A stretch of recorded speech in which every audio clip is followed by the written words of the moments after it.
My vision is for a middle class that is once again the envy of the entire world. It's going to happen. It's going to happen fast. Thank you.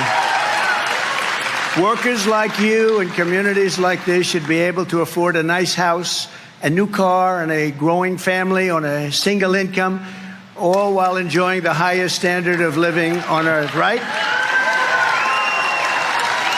Thank you. Americans deserve safe streets, secure borders, great schools, healthy children, bustling factories, and a nation that is confident and a nation that is strong. That's the future that I intend to deliver, and I will deliver. And you had the best economy in the history of our country just a short while ago. But we don't even, do we have a president? He just got back from California. He was supposed to go to the White House. He never got there. He went to Delaware, and he's laying on a beach sleeping all day long. No, seriously, who the hell wants to sleep? And who wants to sleep in public? He's sleeping. Do you think President Xi of China is at a beach sleeping? Do you think Kim Jong-un is sleeping from North Korea with his nuclear weapons all over the place? They don't sleep so much. Now, we have a guy sleeping, and she's incompetent. Kamala will turn America into a third world country. Will happen. It's already getting there. I hate to tell you. When you look at our borders, when you look at our elections, our rigged elections, when you look at all the crap that's going on, we're turning into a third. When you look at how they go weaponize against me for doing absolutely nothing wrong. She endorsed a 70 to 80% tax rate increase. Look at this. She thinks the rate could be as much as 80%. She says, I'll think about that. Well, I won't think about it. Okay? I won't think about anywhere near it. In fact, we're going for a tax cut. You know, we gave you the biggest tax cut in history, and that gave us tremendous numbers of jobs. And we actually took in more income the following year after the cut because our country was booming like it had never boomed before.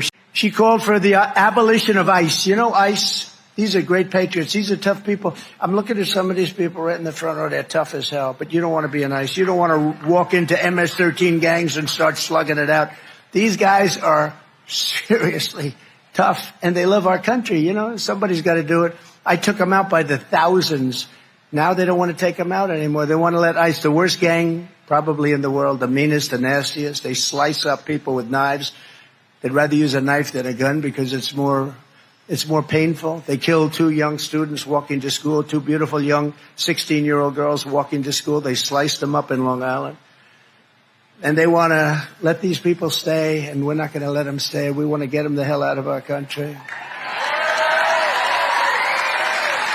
This election is not a choice between Democrats and Republicans. It's a choice between communism and freedom. That's what it's about.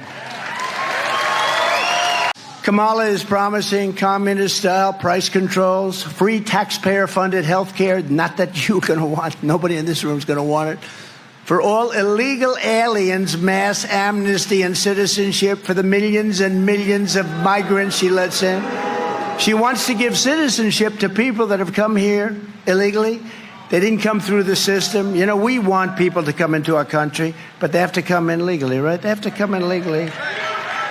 Over the past 4 years, Kamala and crooked Joe Biden have presided over an economic reign of terror, committing one financial atrocity after another.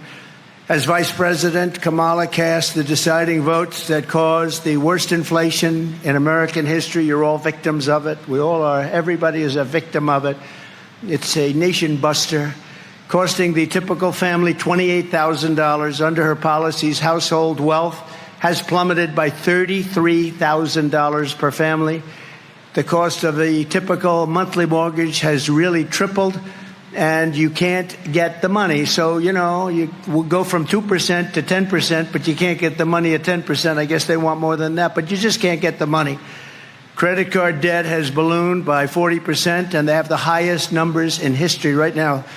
As of about 3 days ago, the highest number in history. Now Kamala says she wants to talk about the future, but she's been there for 3.5 years. She only wants to talk about the future because the past has been so, the job they've done. Let me tell you, He's the worst president in the history of our country, and she's the worst vice president, and she's the worst border czar in the history of the world.